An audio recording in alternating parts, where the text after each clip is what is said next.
A country with over 1 billion people, thousands of years of history, and the world's spiciest food. But behind the saris, samosas, and sacred rivers is a military that's so vast, so capable, and so battle-ready, you'd think it was coded by a Marvel villain. This is not the India you think you know. Because while some countries flex with parades, India just silently upgrades, drills in 3 climate zones, and prepares for war across land, sea, air, space, and cyberspace, all at once. So buckle up, because India's military might, it's on another level.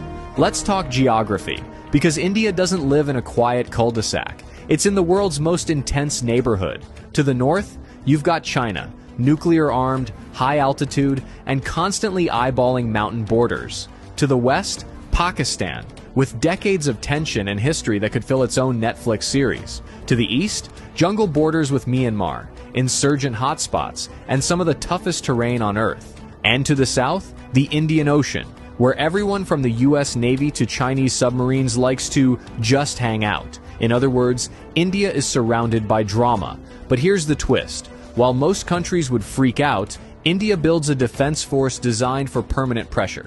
Because peace is nice, but being unbreakable, that's better. India's army isn't just big, it's seasoned. With over 1.2 million active personnel and hundreds of thousands in reserve, it's one of the largest standing armies on the planet.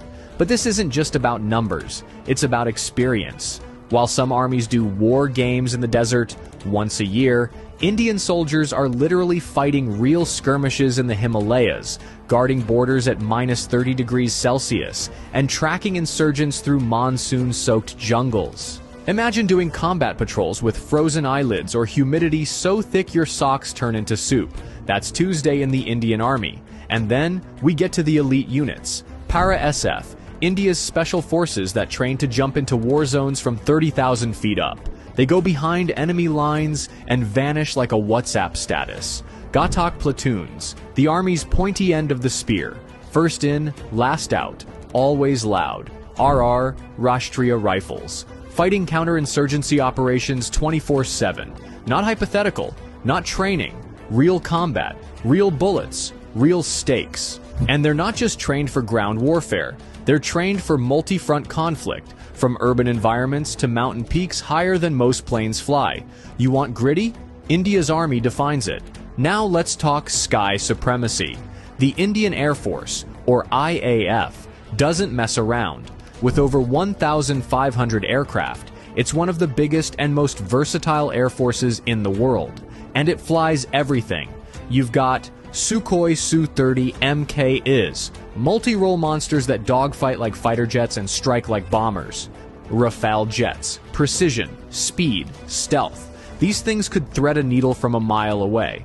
Tejas, India's indigenous fighter jet that proves "Make in India" also means mess with me and perish.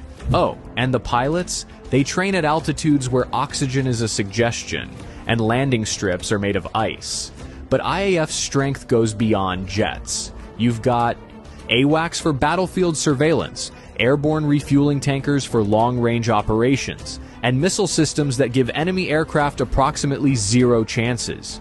In a real conflict, India could deploy squadrons to multiple theaters, rain down firepower from 3 directions, and still have jets in reserve.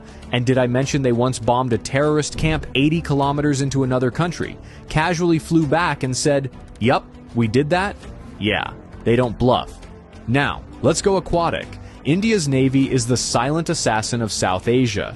It guards over 7,500 kilometers of coastline, controls key shipping lanes in the Indian Ocean, and has eyes on every passing vessel. We're talking aircraft carriers, INS Vikrant and INS Vikramaditya, stealth destroyers, frigates, corvettes, and landing ships, and nuclear submarines that can launch ballistic missiles from under the damn ocean. The Navy doesn't just protect, it projects. It performs joint drills with the US, Japan, Australia, France, you name it. Why? Because India knows something every superpower knows too. Whoever controls the Indian Ocean controls trade, and India has home field advantage. Plus, if things ever go nuclear, the Navy has INS Arihant, the nuclear-powered submarine with second strike capability, meaning, even if everything else is taken out, India can still end you from under the waves. Their missile arsenal is no joke. Agni series. These are not firecrackers. They're long-range nuclear-capable ballistic missiles. BrahMos, one of the fastest cruise missiles in the world, co-developed with Russia. It hits targets faster than most people hit the snooze button. And they're not stopping there. India is investing in hypersonic tech, anti-satellite weapons, AI-enabled drones, and space surveillance. You know that time India shot down its own satellite in orbit just to prove it could? Yeah, that was the military equivalent of flexing in zero gravity. And while other nations are figuring out drone warfare, India is already using domestically built UAVs for surveillance, target acquisition, and strike operations. This isn't just defense, it's domination through innovation. Not all wars are fought with bullets. The country knows the next major war could start with a keyboard, not a gun. So the country is building one of the most formidable cyber defense and cyber offense teams on the planet. They've got CERTIN, India's Cyber Emergency Response Team; RAW, the shadowy foreign intelligence agency that makes MI6 look like the Scooby-Doo gang; NTRO, the tech spy wing that focuses on signals intelligence, satellite interception, and cyber espionage. From protecting infrastructure to disrupting terror networks, India's digital warriors are already fighting tomorrow's wars. Today. Here's the final boss level. India isn't just armed, it's nuclear armed, with a doctrine of no first use, but a guaranteed second strike that could end cities. With a triad of nuclear delivery systems, land, air, and sea, India ensures that any attack ends in instant regret. But the real strength? Resilience. India has fought multiple wars, faced insurgencies, and bounced back from terror attacks without crumbling. Its soldiers are battle-tested, its people are proud, and its doctrine is clear. We don't want war, but if you bring it, we finish it.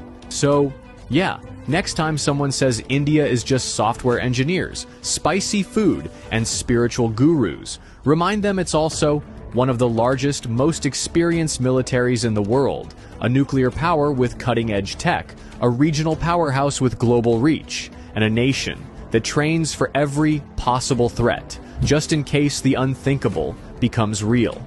And while India believes in peace, it's fully prepared for war. Hit that like button if you learned something new. Subscribe if you want more military deep dives like this. And remember, never underestimate quiet strength, especially when it has 1.4 billion people behind it. Until next time, stay smart, stay curious, and maybe don't pick a fight with India.